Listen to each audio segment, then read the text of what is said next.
Hello, it's me again, and this is going to be a video of ministry records. But first, I want to show this. This is the name of the band, and it's called Bobby because it's about 15 Bobby Goldsboro songs redone by this band. And it's very, very strange.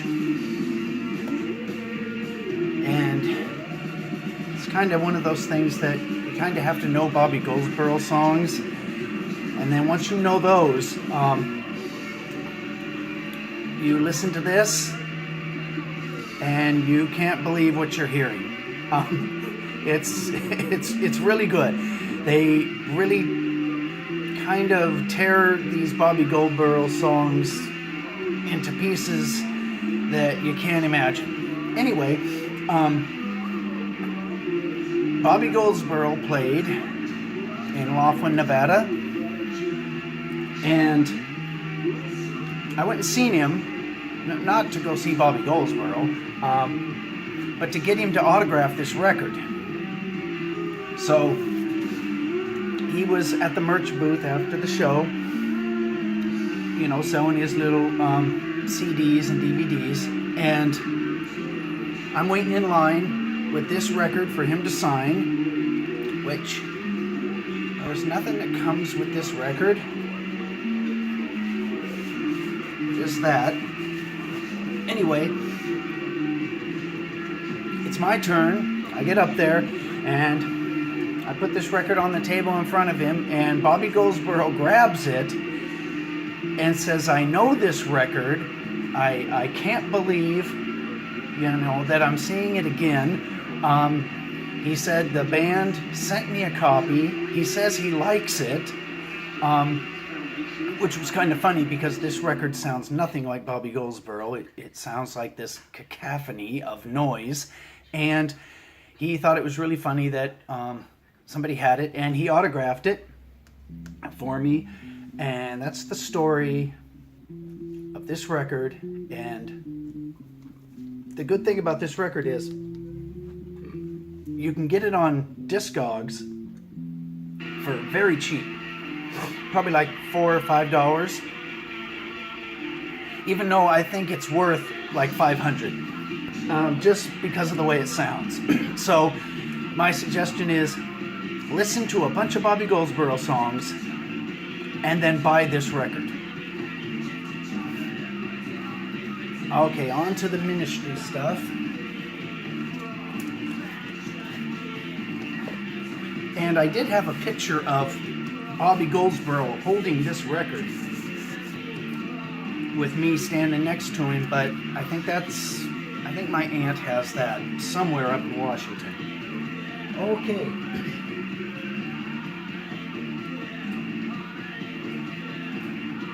Here's the first ministry record. And this one it's not that good because it's a bunch of cover songs, but a lot of them are not sang by Al Jorgensen. They're sang by other people, which I don't think that was a good idea. I think Al should have sang all of them. That's what the vinyl looks like. And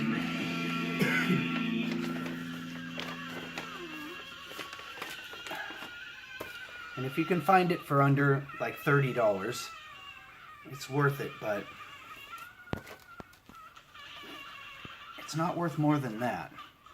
I don't know why he had other people singing. Plus, it's really hard to get this record into this jacket. I had to fold this. But anyway,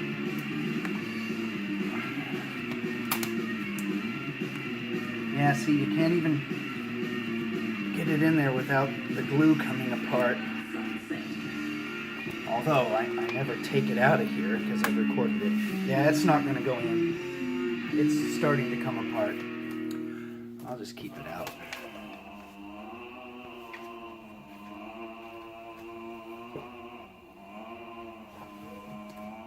Okay. Here's the next one. This one's very good.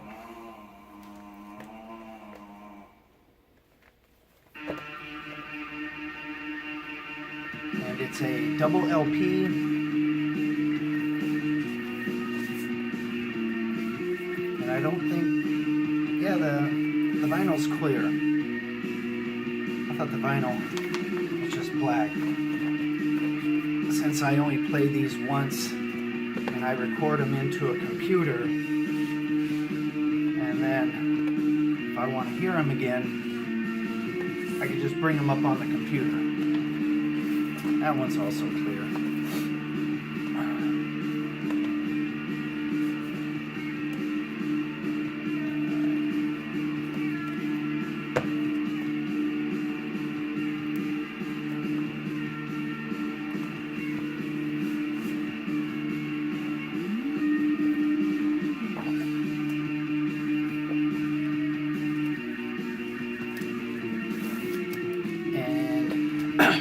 Here's the Rio Grande Blood record, which, again, just like the one prior, it's really good. And there's the ticket stub, or the ticket from the show where I bought the record.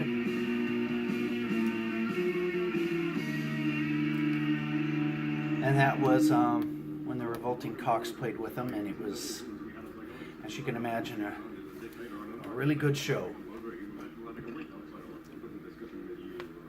Although I think they kind of overcharged me for this record album.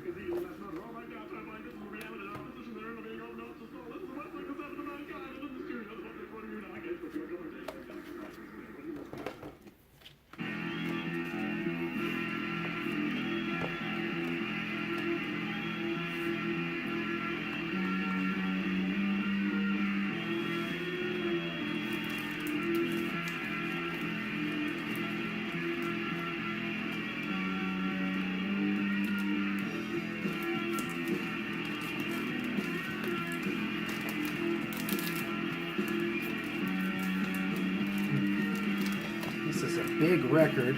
It's bigger than these plastic sleeves.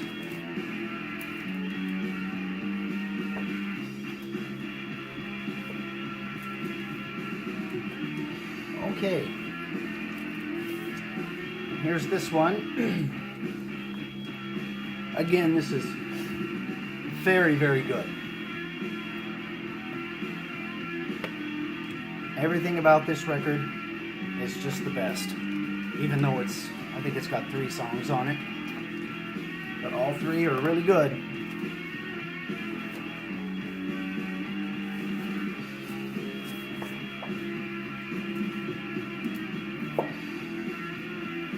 And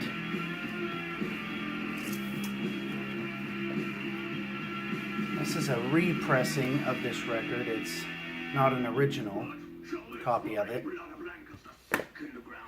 But the reason, and I do have the original of this, but the reason why I don't, or the reason why I bought another copy, which is repressed and sounds really, really good, is because the original pressing that I have of it has something wrong with side 2. It's kind of strange. I have thousands of records, and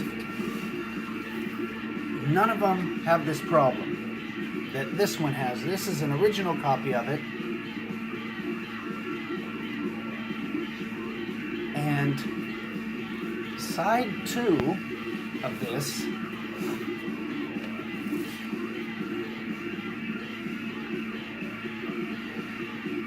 the grooves somehow are kind of, I don't know, off-center. So when you play it, you can actually see the stylist move back and forth. And the sound kind of, it speeds up and then it slows down. It speeds up and slows down really fast. So side 2 of this sounds really funny.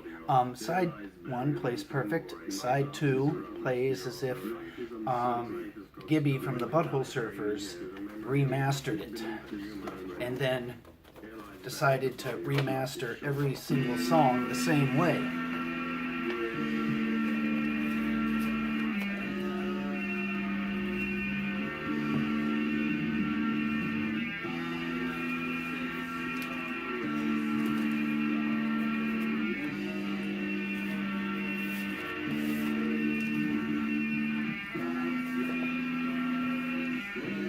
And this is a single from that album.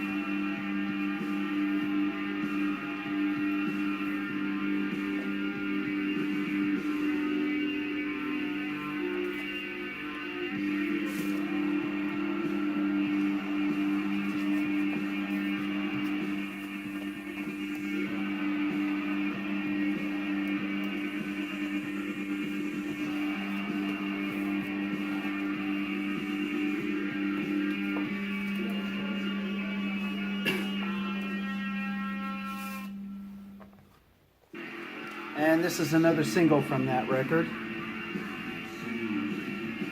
And this one is the version of Just One Fix on this record is much better than the version that's on the full-length LP. And it's a little over 8 minutes long. So if you come across this, don't not buy it because of it not having like any new songs on it. If you pick it up, you'll be glad you did, because the version on this thing is far superior than the original.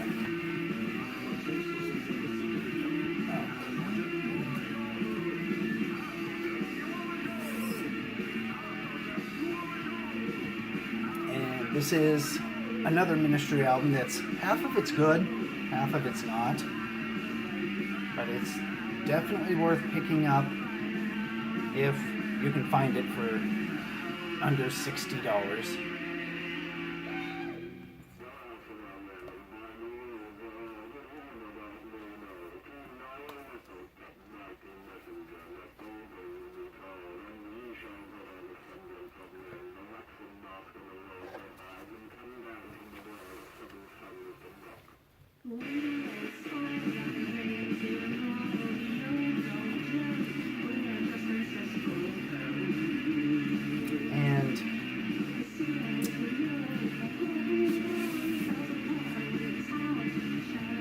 Comes with stuff in it.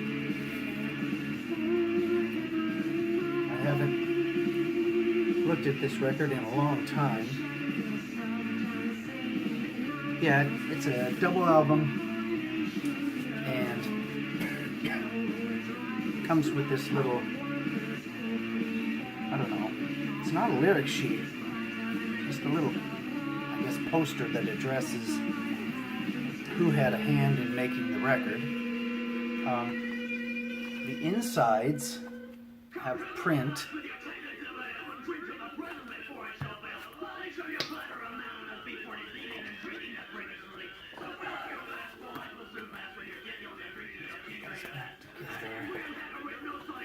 Putting these records back in the sleeves can sometimes be a chore.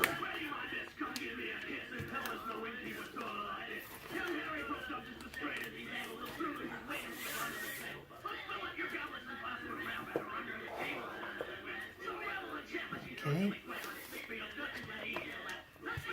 here's this one, and here's a ticket stub from a show they did in Vancouver, BC, Canada that I went to.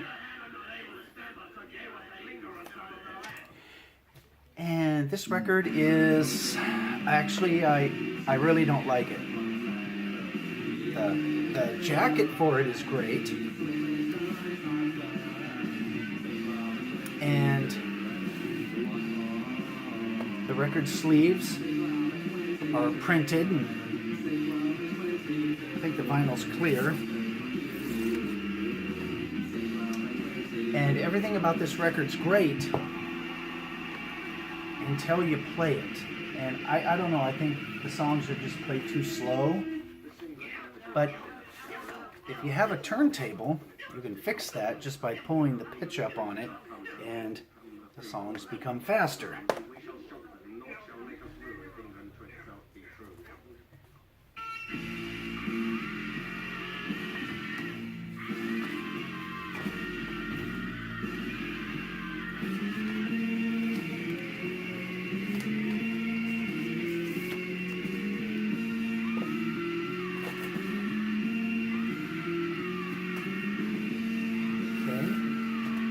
Here's the new one, or the newest, and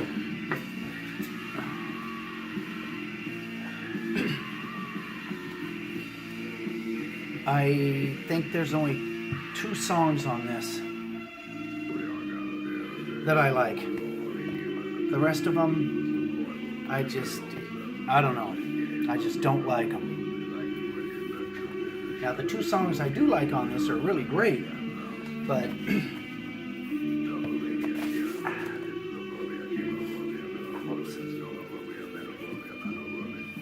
but it's only 2 songs that are good.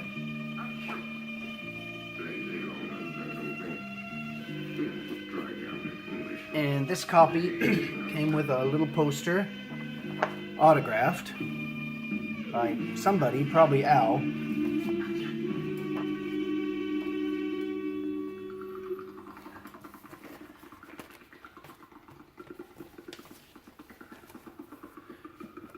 So it's worth it if you can pick it up for cheap. But the songs sound like some type of hip-hop stuff.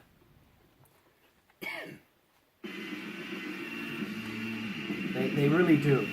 It doesn't sound like a rock band at all.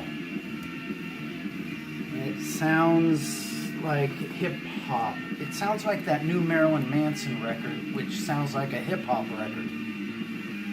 Which, that hip-hop stuff is definitely popular today, and maybe they're trying to, or maybe they're obviously trying to get that, some of that hip-hop money.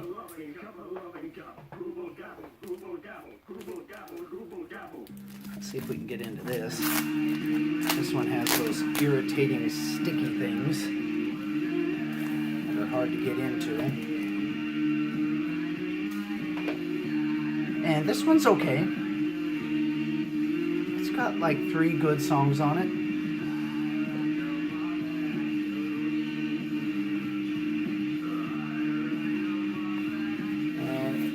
This.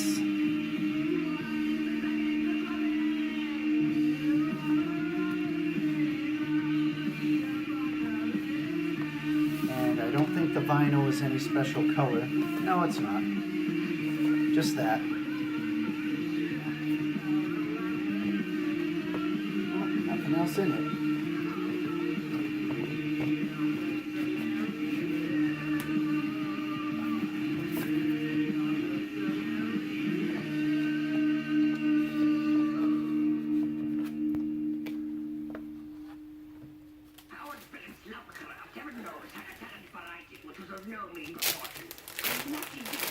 I really should put this record in a different sleeve, because this one is a pain, because it's got glue on it to seal it.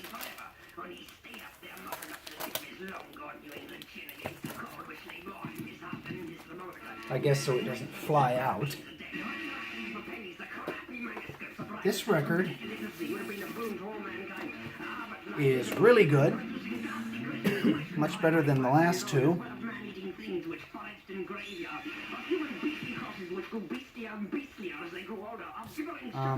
The gatefold here is kind of dull. It just shows cards, which that's not showing cards is not interesting. It's kind of mind-numbingly common, but the songs on this thing are great. And I don't know if this thing comes in colored vinyl. I don't think it does. No, it's just that color.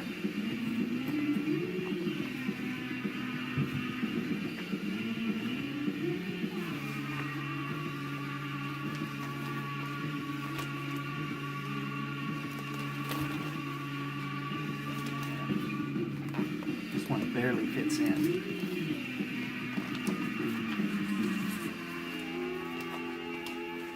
These gatefold records are really hard to get back into the plastic because they're bigger than a regular album. There.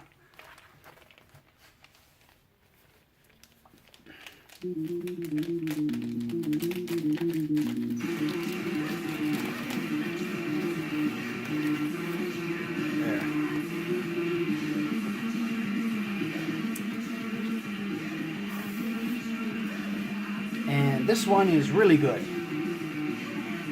The cover art is fun, and the recording's good, and the songs are great.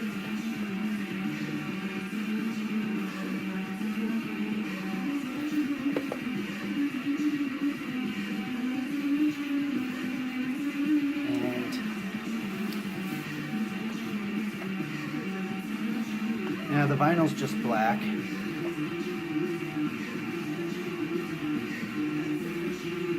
And it's a live record.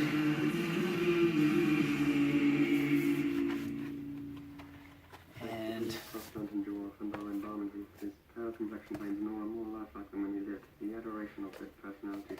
it's not that expensive to pick up off the internet, and it's definitely worth it.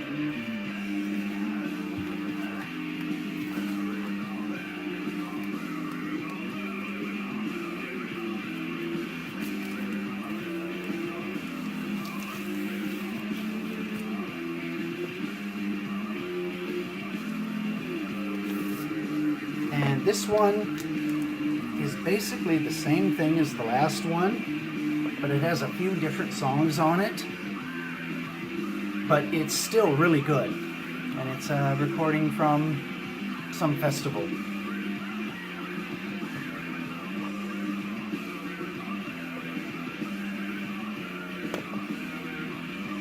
So if you buy the two together, you get maybe all the songs they played on their set list for that tour that year. Which it would have been nice if the records would have had all the songs on them, but it would have been less expensive. But buying both of them isn't. These records are cheap. They're not expensive. They're like $20 a piece, or $15. This one is a big fat record that doesn't fit in the sleeves without a struggle. This one is good. Nothing about it really stands out. Some of the songs need to be sped up, but it's good. It's a good record. The only problem is they kind of charge too much for it. I think it's like $20.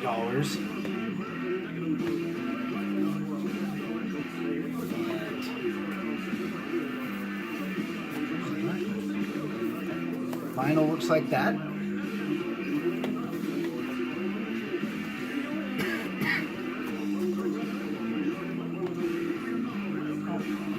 I'm trying to see if a poster came with it, but I don't think, no poster.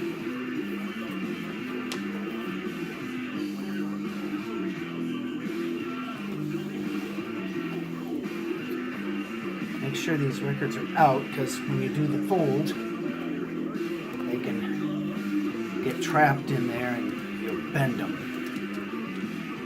I wonder if I should even attempt to do this. It would take 20 minutes to to get this in here. I should just cut the side out of this, and that would be protection enough. Yeah, it starts to do that. Huh.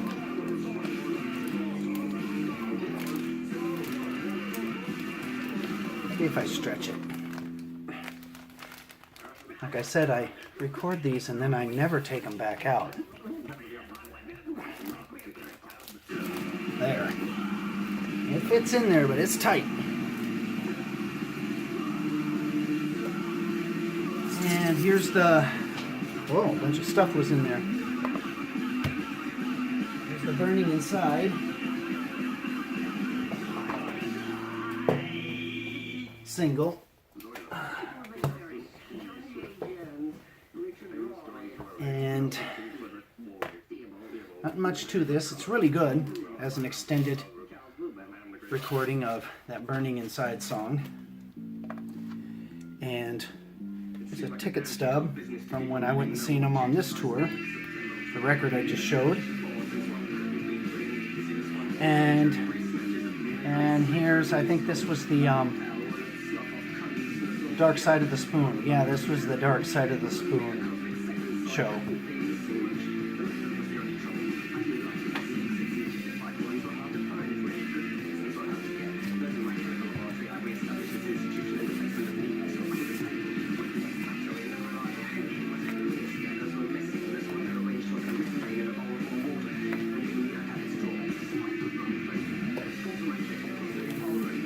And here's the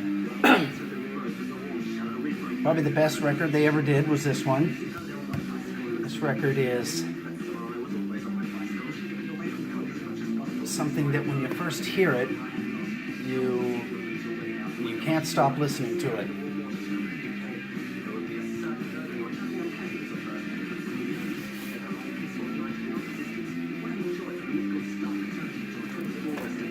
And I don't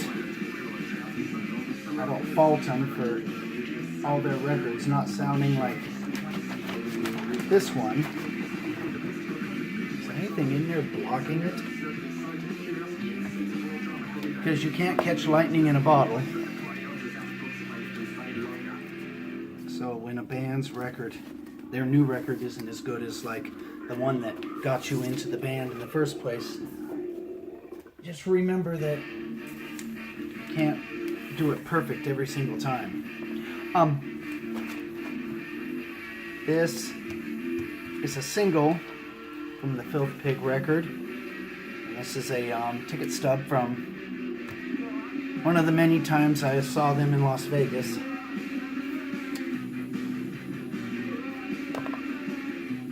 I don't think there's anything in here. Since I haven't looked at these records in forever, sometimes I'll find things in the jackets like money or old pictures, ticket stub, pictures from the concert, or a flyer, a poster from whenever I went and seen them. And, oh yeah, this is another one that needs to be pried open.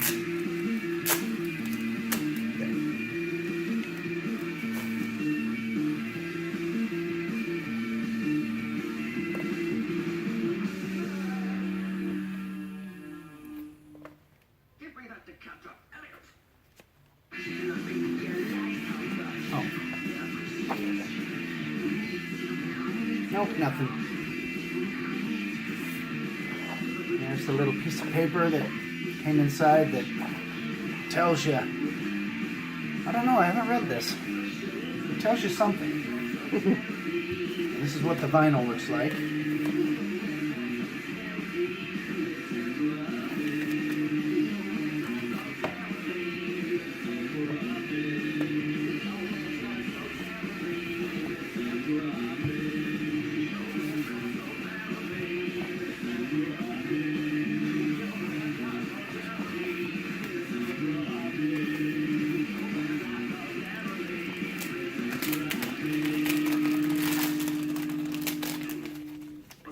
And this record is It's good, but again, when I recorded it, I played it like really fast.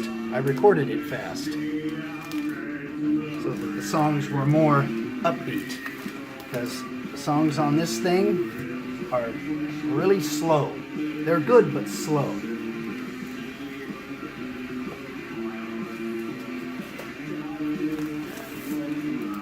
And here's this, which is a few songs from the VHS live tape they put out, and this is an original copy of this. They repressed this, and so you can get this same record with the same songs for much cheaper than what I paid for this one. I think I paid like $40 for this thing. So I'm glad that they repressed it so that people can stop paying $40 for it. And if I'd have known they were going to repress this thing, I would have waited, because the repressing is the exact same thing as this.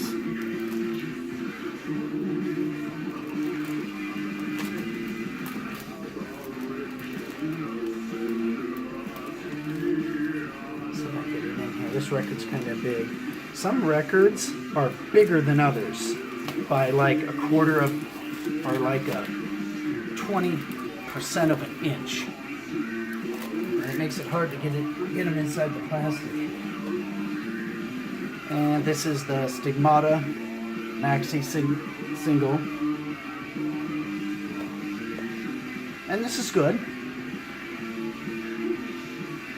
Has an extended version of that song.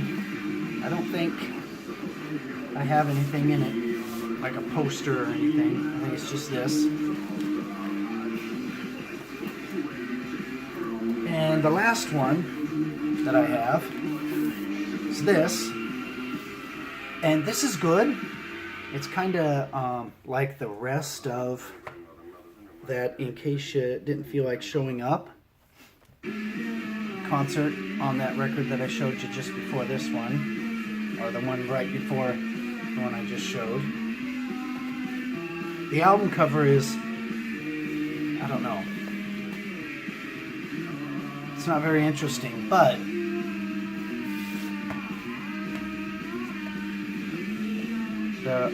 what's on these records is definitely worth buying, because this is like a full show from the Mind is a Terrible Thing to Taste tour. And the records look like this.